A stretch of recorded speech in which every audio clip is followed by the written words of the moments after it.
Hello, welcome back to Up the Villa. On this episode, we're going to be chatting about everything to do with Jhon Duran. I'm delighted to be joined by Tim Vickery, South American football expert, journalist. How are you doing? I'm very well, and looking forward to kicking the ball around with you. I love it. So, Jhon Duran in the headlines, absolutely smashing it at Aston Villa. But I just want to touch on where he's actually came from. So, Envigado is where he started his career. So, what type of club is that? Where he's come from? Well, he's a kid from the city of Medellin, like Juan Pablo Angel, who you had, of course, but very, very different from Juan Pablo Angel.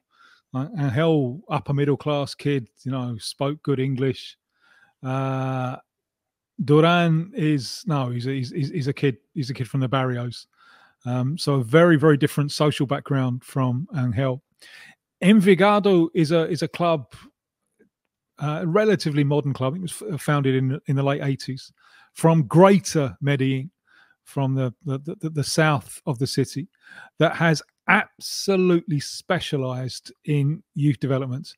It's one of the probably one of the leading clubs in the world for youth development, and lots of Colombian players who've made a name for themselves over the last 20-30 years have been products of Envigado. The most famous name would be James Rodriguez, who started there before going on to bigger things. I mean, it's a relatively small club. I don't think the stadium is maybe 15,000, something like that, without great pretensions at winning stuff. Especially for a few years, they were on something called the Clinton list, where the United States authorities had a blacklist of institutions whose money was tainted with terrorism or drugs. And it meant, and this was very controversial in Colombia, that the states were saying, clubs like Envigado and much bigger clubs as well, you can't have bank accounts, you can't have any contact with the financial system. So the club suffered for a little while it was on the Clinton list, but it's back out from that now. So it's a minor Colombian first division club that mainly exists to produce and sell players. Yeah, and Jhon Duran moved to Chicago Fire after being at Envigado. Do many South American players tend to move to the MLS at such a young age, or is that something that's not really seen much? The MLS scouts a lot South America, and scouts very well South America. And Colombia has always been a place that Major League Soccer has looked for players. There are strong cultural ties between Colombia and the States. The Colombians are the sixth largest immigrant community in the States. So it's quite an easy sell for a lot of Colombian players, the idea of moving to the States. The striking thing with the Duran move was just how young he was. And they weren't looking for him. They'd come down to scout Envigado, because anyone who's on the lookout for youth talent comes down and scouts Envigado. It's just it's an obligatory stop on your scouting mission. And they saw him and just look at him and look at that left foot, quick, good in the air. There's so much going for him there. So they just went, wow. They couldn't take him up until he was 18. Of the 3 seasons that he played with Envigado, the third one, the last one, when he'd already been sold, was the real breakout one, where he was scoring plenty of goals in a relatively weak side. So at that point, I think people knew that they were dealing with something special. Yeah, and we have got something special on our hands, Aston Villa. His stats at the minute are just absolutely unbelievable. Yeah. He scored 8 Premier League goals for Villa, 4 last season, 4 this season. So he's already equalled that. He's scoring a goal. He scored 4 goals, and he's at 1.88 goals per 90. He's averaging a goal every 46 minutes. And his goal conversion rate is at 40%, which for a striker is absolutely ridiculous. Have you watched much of Duran at Villa this season? And what do you actually make of him, and how good can he be? I'm going to bounce this question back to you first. Before the start of this season, what did you and your mates think of him? Well, we knew that he'd been causing a few problems behind the scenes, and it's not great in an environment that we're trying to build. So I think a lot of us were thinking that he was going to go. He'd done the Hammers sign. He was Chelsea had been linked with him in January, in the summer, and then he'd been linked with West Ham as well. So we weren't really sure, but we've always known that how big a talent that he got and how big his ceiling could possibly be. So I've got to say, in the summer, we all thought he was probably going to leave. But what I think he's done at Villa at the minute is he's really bought into Unai Emery. He's bought into everything that sort of like Vidagani and Monchi are telling him to do. And he's sort of like saw the light at the end of the tunnel, really. And he's sort of thought, do you know what? I've got a knuckle down, Champions League. And I think he's absolutely flourishing. So that's what I think. It's turning out into an amazing season, isn't it? An amazing season. Sometimes when I was watching him last season for Villa, he'd come off the bench and just the decisions that he'd take would be all over the place, all over the place. And I remember at times, the camera would cut to Unai Emery almost with his head in his hands thinking, what have we got here? And for Colombia, and he made his debut just over 2 years ago in a friendly. He came on at half-time for Radamel Falcón Garcia. And that seemed like the moment when the baton was passing from one generation to another. Until last month, he'd only ever started one game. And they were just frustrated with him as well. They were really frustrated with him. And as recently as the Copa America, so this is June and July, he came off the bench in one game. And it was the meaningless one. They were beating Costa Rica 3-0 in a group game, and right, on you go, have a few minutes. But in the games that mattered, he didn't even come on. That's June. This season, something has clicked in him. Something has clicked. And I saw it in the FIFA dates in September. He come off the bench in the first one. They were away to Peru and they were losing. And he got them a draw in that game. And he didn't score. He's only ever scored one for Colombia in a friendly. He didn't score, but Peru just couldn't cope with him, especially in the air. The goal that they got, it was Luis Diaz from a corner, but Duran with the flick on. And they couldn't cope with him in the air. And so he started the next game, which was against Argentina. And it's only the second time he's ever started for Colombia. And he was good in that one. Good in that one, and they won 2-1 with a penalty. And the move where they got the penalty was a lot of it was about him.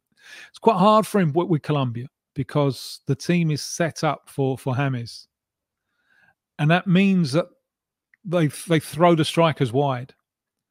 So Luis Diaz plays wide left, and Duran has to play wide right. And he's very left-footed, and he has to track back, the opposing fullback. So he's got to cover a lot of space. And he's spending a lot of time quite a long way from the goal on his wrong foot. So it's not easy for him to fit in. That's going to be an awkward one for Colombia. But certainly in last month's FIFA dates, you could see him really emerging. It's because it's been a problem for Colombia over the last few years. Where are the goals coming from? They're not scoring enough goals. Now, at the end of that game against Argentina, he got subbed second half. And he took so long walking off that he picked up a yellow card. That means he's suspended for the next game. If this was last season, I'd be inclined to think, look at him playing up again. But this season may be a different matter because the game that he's missing is the dreaded trip to the extreme altitude of Bolivia. So he's out. He doesn't have to do that one. No. Back at home next Tuesday, they're at home to Chile, and he'll be back and firing on all cylinders. So it just seems that something's clicked this season. What do you think that possibly is? Do you think it could be Emery and Champions League football, or do you think it's because he didn't get a move and he's just thought, I've got to knuckle down and show what I can do? Because he's even, you say all of this of what you think he's been like with Colombia, he's coming off the bench still for Villa. He's still not starting games. So, he seems really happy to be getting 30 minutes per game. Yeah, for the moment. I wonder how long that especially scoring at this rate, how long that's going to go on for. I expected him to move in the summer, just from afar. You know, you're much closer to this than I am, but I expected him to move, just because I could just see Emery getting frustrated with him. You know, and he is frustrating. When Emery made a point of keeping him, I think that made him feel wanted. Again, that from afar would be my take on it. Because they could have offloaded him, couldn't they? There were lots of potential takers, and so that was a gesture of belief in him, and I think that was probably important. Yeah. So he's 20 years of age, which is absolutely mad. How good, if he stays on the path he's on now, how good do you think he could be? Well, he's a real handful, isn't he? He's a real handful. He's terrific in the air, lean and quick, bags of confidence. He's always going to have those moments that frustrate you, and that's part of what he is. That's part of makes the player that scored the goal against Bayern Munich the other day, you know. But to see him back himself is terrific. The nation, in all the time that I've been doing this, the nation that has most frustrated me have been the Colombians. I've seen a few over the years. You think, wow, look at him, look at what, and then nothing happens from them. Nothing happens. They just can't cope sometimes with the discipline, and so I'm reluctant to say he's going to be a week in, week out superstar, just because I've been burnt too many times by him. But we've seen this year potential transform itself into reality. Now, can he keep it up? He set a high bar for himself. Can he keep it up? And as a football fan, I hope so, because you love to see him, don't you? Unless he's playing against your side when he scares the life out of you, you love to see him.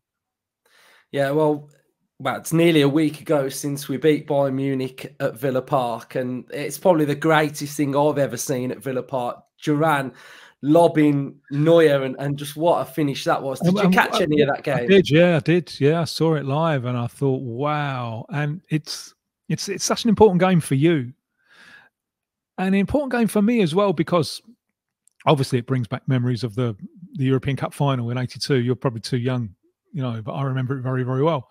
And one of the fellow who made the goal never really got the credit he deserved, and was going to be one of the greats, Gary Shaw, who recently left us, you know, who was like an English Kenny Dalglish, and just was an exceptional player. And it's a tragedy what happened to him.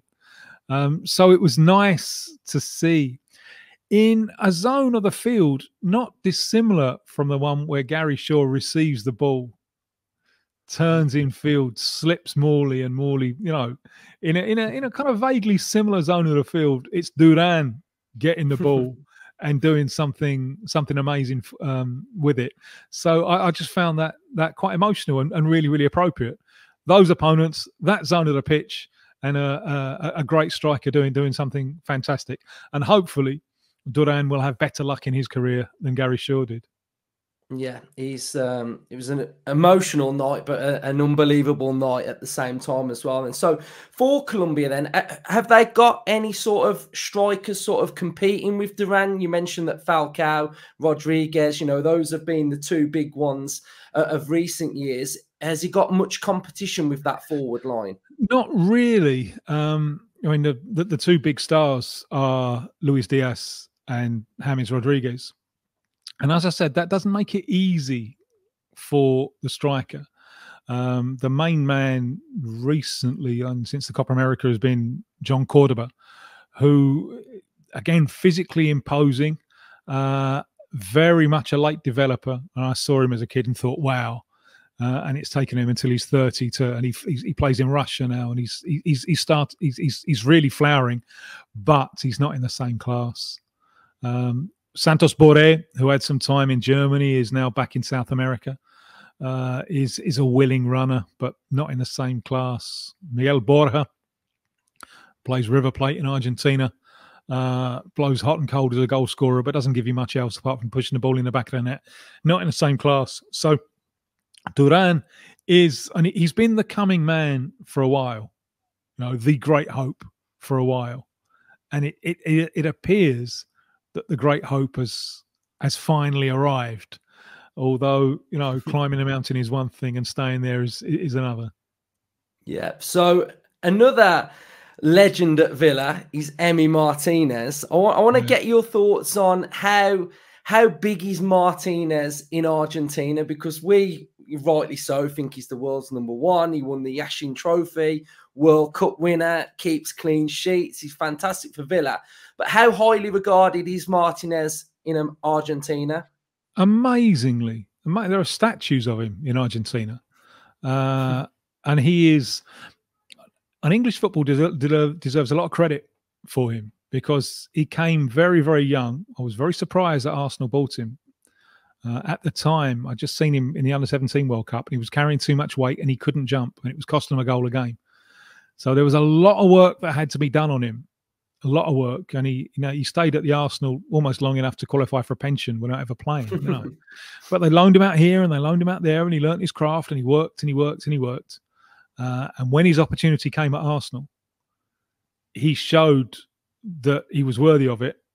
And then, he obviously wanted first team football, and Villa have been the beneficiaries. And in after the 2018 World Cup, when the current coach Scaloni took over, something like in the first 7 games, they used 6 different goalkeepers, Argentina, and he wasn't one of them. And it's been a problem position for him for a fair while. And when he came into the team just before the Copa America of 2021, instantly, he said, he was making a declaration: "I'm the man. This is my one. This is my position." And during that Copa America that they won, which was absolutely crucial for them on the way to winning the World Cup, he came up big in a penalty shootout against Colombia, and Lionel Messi was just heaping praise on him. And the save he made at the end of the World Cup final, which effectively won the title for them. But although he's built his career in England, he's made a point of presenting himself as very, very Argentine, with all of the verbals and and he's not playing this FIFA date because he's picked up a suspension for his propensity for obscene gestures.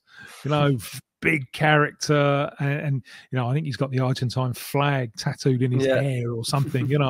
So he's an absolute legend in Argentina. Well, we've had a few South American players. We've got Buendia still. The big one that we had was Coutinho, Vasco da Gama now. Do you know how he's doing there? I think he's still on. Yeah, I think he's on loan there. No, he's come in, and he's doing all right with Vasco. It's a hero. He's a hero there. It's where they started. It's him and the former West Ham fellow, Dimitri Payet. So one starts and one comes off the bench, and he's very ambitious. I mean, one of the reasons he's come back is that he thinks he could still have a Brazil career. I'm inclined to doubt that. Personally, I think with Coutinho, I think he destroyed his career with the move to Barcelona. And it was a move that couldn't possibly work. But if you're a Brazilian attacking talent and Barcelona come knocking, you just can't say no. And Villa got him a little bit on the downward thing. I was hoping that Stevie Gerrard would get more out of him than you got. I wonder if when he came back to England, the physicality looked a little bit too much for him. So I wonder what he's still got in his locker. He's had 1 or 2 injuries, and he's still playing his way in, but he's starting to show something. Yeah, I wish him well. I wish him really well. So finally, I'll catch your thoughts then on Villa and Emery, and how far do you think we can go as a club? Champions League, can we get it again? Well, I'm delighted to see it, because Birmingham it's a second city, really, isn't it? And really, it's probably the first industrial city, more so than Manchester, which was more cotton to start with. And I'd love to see it. I think Birmingham, I wonder sometimes if there are too many clubs in the area, and that's the problem. but I think all of English football would benefit from a really, really strong team in the city, and Villa are the biggest. And it's been fascinating to see. It's been fascinating to see them being so bold so often. Yeah, I mean, it's obviously not my team, but up the Villa. That's the one. You're on the right channel anyway. So Tim, it's been great hearing your insight on Duran and Martinez and Villa. So thank you for coming on, and I'll put your socials all in the description so Villa fans can go and have a look. So Villa fans, if you've enjoyed it, drop a like. Up the Villa.